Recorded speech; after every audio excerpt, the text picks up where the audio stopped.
making the last few minute touch-ups. Any questions from me? No? Good. Will this be the final version of it? Well, we don't know. Ideally, no. Ideally, there will be one that gives us some resolution. Okay. But we don't know, right? This is not. I don't know the answer. I don't expect that, but who knows? You know, I'm getting here with you guys, so I don't know what's happening right now. Okay. So we'll go with that. Thank you. For cameras, again, just two reminders. For cameras, we will have an ASL interpreter. Nick will be standing to the left of the podium.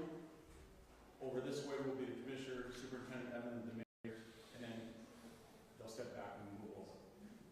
The only other thing I will mention is that on the monitors, you will be seeing some slides that will be important to your broadcast. Are they broadcast safe? What's that? Broadcast safe. They are indeed. As a matter of fact, not only will they be broadcast, we will be having some, we will be spreading it on our social media channels. Thank you. Yep.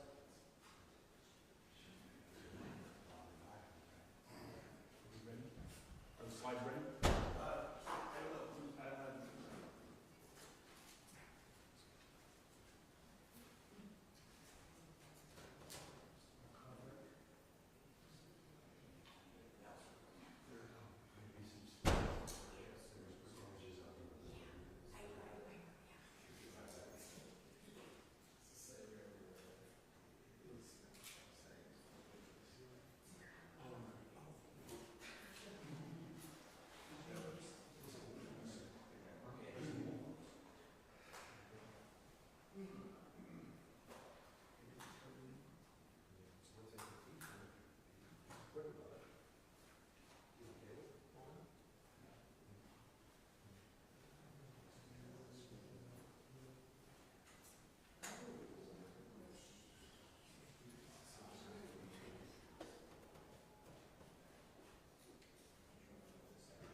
Audio check, test 1 2, testing 1 2 3. Check testing, testing for level. Check testing 1 2 3. Check testing 1 2 3. Check testing. Good.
Good afternoon, everyone. My name is Bob Jacobson. I am the Commissioner of Public Safety, and it's my honor to serve in that position. We're here today to give some updates on the current investigation. First off, I would like to thank the law enforcement agencies and the public out there who are being vigilant, our law enforcement partners who are watching out for others in our community, the understanding and patience of the public as we work to find this individual and bring that person to justice. We know that it's been a difficult day for not only those who have worked with those legislators, but it's also a difficult day for those in the state of Minnesota who are working through this terrible tragedy. Today we have a few speakers who are going to, again, give some updates, and we will be available to answer some questions once all the speakers have had that opportunity to say a few words. So with that, I'm going to turn it over to Superintendent Drew Evans of the BCA. Thanks, Commissioner. And today we are asking for the public's help at this point in time in locating Vance Luther Bolter, who is a 57-year-old white male who is 6 feet 1 inch tall, 220 pounds, with brown hair and brown eyes. I know this name has been reported in the media so far, and we are confirming as a person of interest that we are looking to locate in relation to this. At this time, we would ask the public, if you do locate him or see him, to call 911. Do not approach him. You should consider him armed and dangerous, and you should call 911 immediately with the information. He was seen last this morning wearing light-colored cowboy hat that you can see up here in the clothing there, with dark-colored long-sleeve collared shirt or coat, light pants, and carrying a dark bag. If you have any tips about the whereabouts or any information that would be helpful, you can call local police department, or you can call our BCA tip line at 877-996-6222, or email us at bca.tips@state.mn.us. We still don't know if additional people are involved, but this individual is the one that we're looking as a person of interest right now, but there may be other people with him, and we would like to speak to anybody that may have had contact with him at any point in time. So please connect with us, even if this has been some time ago today, so that we can follow up and continue to work together to keep our communities safe.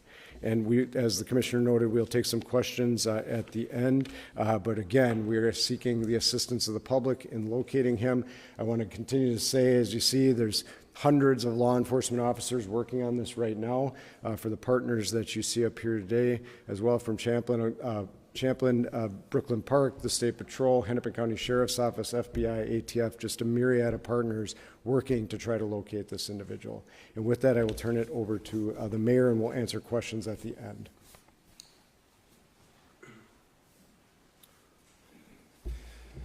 So hi, my name is Hollis Winston, Mayor of the City of Brooklyn Park. First, I want to extend my prayers to the Hoffman family, but also to the Hortman family as well. You know, there will come a time down the road for healing within us as a community, but right now I think what's required is a calming words and rhetoric. I want folks to make sure they listen to the facts from credible sources like law enforcement, but also to resist spreading misinformation. And then again, asking folks to listen to law enforcement in general when law enforcement has those specific asks.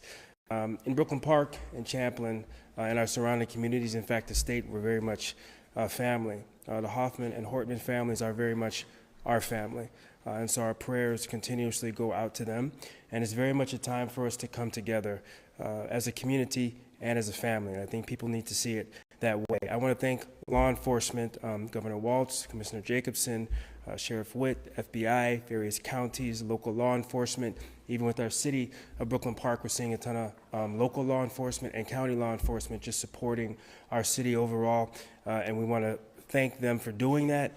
They're dedicated to keeping us safe and to securing justice. I would say to support them again, if you have information, there'll be information behind me. Please share that information. And again, please look and listen for valid information and share that. There will be a time to come together, and I think specifically for the city of Brooklyn Park and within our area, there'll be a time where we come together and we work through what we're going through now as a community. But I want to say this. You know, this individual did this to instill fear into our community, but they also wanted to create a distinct and singular point of view. When I listed all of that law enforcement coming together, that was really us as a state, as a community, from all different walks of life, coming together to work on what's happening. And I received calls from folks across the state, from all different ethnicities and communities as well, with an outpouring of support. So I want you to understand that as a city, but as a state, as a community, we're very much going to come together. We're going to see this through, and we're all going to work together to figure this out. So again, I want to thank our law enforcement, and I want to turn it over to the Mayor of Champlain Park. Good afternoon. My name is Ryan Sabis, Mayor of Champlain, and on behalf of the City of Champlain, our Police Department, and our City Council, I want to extend a heartfelt thoughts and prayers to Senator John Hoffman and Representative Melissa Hortman and their families. We are deeply saddened by the senseless act of violence, and our hearts are with all those that have been affected. Our police department is working close partnership with state, local, and federal agencies to pursue this active investigation. We are incredibly grateful for their swift and responsible professional response and for the collaboration of commitment of every officer involved. We ask everyone to stay attentive, report anything that feels concerning, and most of all, continue to show kindness, respect, and care for one another. This is how we move forward together. And again, thank you all for being here. And again, I think Mayor Winston said it well that Hoffman family and the Hortman family are very much part of our communities, part of our fabric of our communities. And we really wish the families all the best. Thank you. As folks have said, we'll take a few questions. Please don't forget to, in your first question, introduce yourself, your immediate organization with whom you're with, and if you have a question for a specific individual, call that out. Thank you.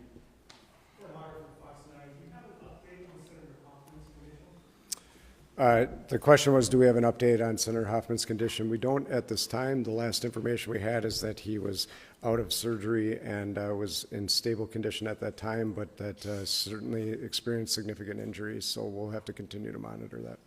Jen Care 11, you said person of interest, so not a suspect, or is? He's a suspect, one and the same for this particular case at this point in time. Okay, so we can say suspect. You can say suspect.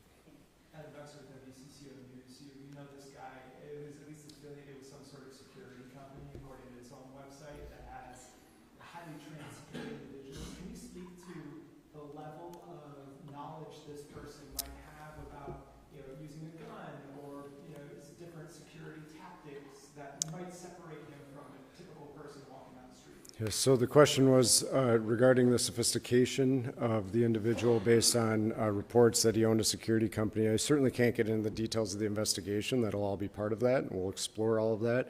We're aware of the connections that you reference, and the team will be dissecting that between the investigators, Brooklyn Park Police Department, and all of the state, the local, and federal partners that are working on that. Certainly, an individual will have some familiarity if that's the line of work that they're in with some of the tactics that you noted, but we'll be exploring that more fully. One question about the photo that we're seeing in the cowboy hat and the jacket. Is that photo taken today? That photo is today. And is it from a ring camera in the residence of either of our lawmakers? The question is it from a ring camera? It's not. This is from a business. So this is at a business location. And there, we believe, as noted, that we believe he's was still in at this time. He was in the Twin Cities area, and that we are continuing to work and follow up on that. We believe he's working to potentially flee the area, and so that's why we're sharing that with that information now, so that we can safely apprehend him. Is there a way that you're in touch with the TSA? I know Governor Walz has been in contact with federal agencies, as you have mentioned with the FBI. Yep. Are airlines, seeing his pictures so he doesn't board a plane? So the question is, are we in contact with TSA? We've been in contact with all of the federal authorities that are relevant to this investigation. We will continue to be. Are you able to share the time or location that photo was taken today? The question is, can I share the time and location? This was this morning when this was taken. It was in the city of Minneapolis. That's at this point, I think, all that we can share as we work to follow up on that. We'll Are there any surveillance or ring camera video from either of the residents where the shootings take place? The question is, there's surveillance or ring camera. We do have various video from different locations. I don't want to get into specifics as part of the active investigation, but there is video that has been obtained by the investigators. Can you talk about some of the other locations that you guys are working on, Green Isle, maybe at 49th and Fremont and Minneapolis? So, yeah, we can, the question is, can we talk about some of the other locations? You know, because our teams are very active as part of an active investigation, I can't talk about the specifics. What I will tell you is the two locations you noted, in Minneapolis and in Green Isle, they are related to this investigation and the follow-up that the teams are doing. I'm going to give Ellen, I'm sorry, we're going to give it to Ellen, and then we're going to have one more question. Can you talk a little bit more about the manifesto and what kind of motivation it might be? There might be, we're told that there might be some pro-choice lawmakers on this manifesto, if that has anything to do with the motivation here? At this point in time, it would be premature. The question was, is the manifesto and the information that we have received as their motivations? We are working diligently on that. There's certainly some indications within that, but there's not specifics enough. We have been, this is a very active and fluid investigation. Throughout the day, as you've been waiting and these teams have been out working out in the field, and they have been gathering more documents and information, so it would be premature for me at this point to really say exactly what the motivation might be from these writings, but we will be continuing to work on that and provide that information when we're able. Mr. Walker, senior from the search team. Do you have a sense, did they know each other? Like, did this man know either Representative Champlain or Senator Hoffman in any capacity? The question is, did they know each other in any capacity? We are still exploring that. There's certainly some overlap with some, public meetings, I will say, with Senator Hoffman and the individual, but we don't know the nature of the relationship or if they actually knew each other. All right, thank you. Thanks, everybody.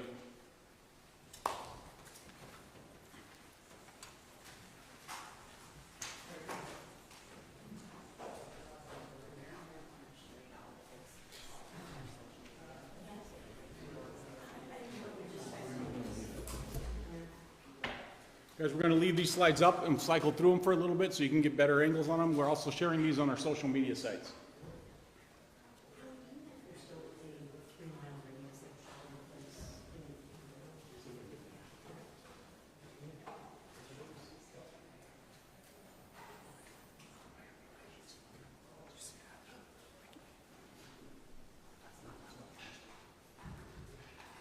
Yeah, they're going to be cycling through them. We'll get through that.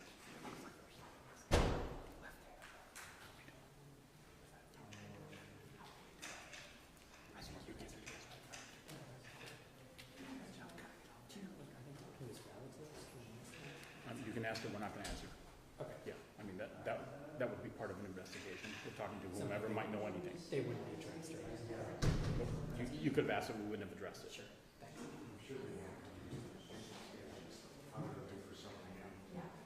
Yeah, I don't know what it's called. Okay.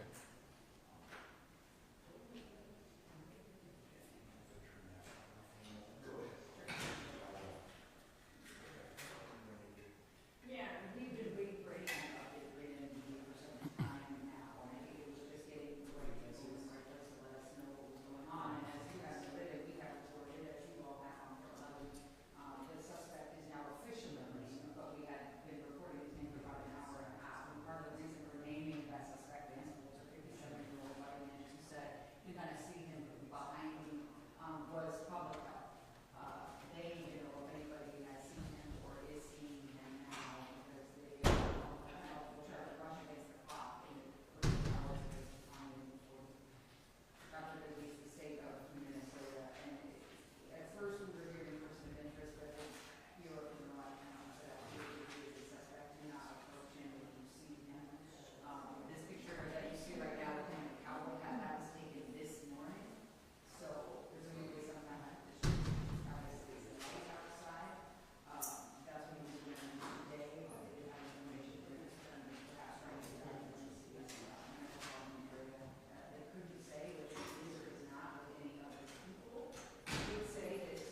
Microphone check, microphone check, check baby, 1, 2, 3, 4.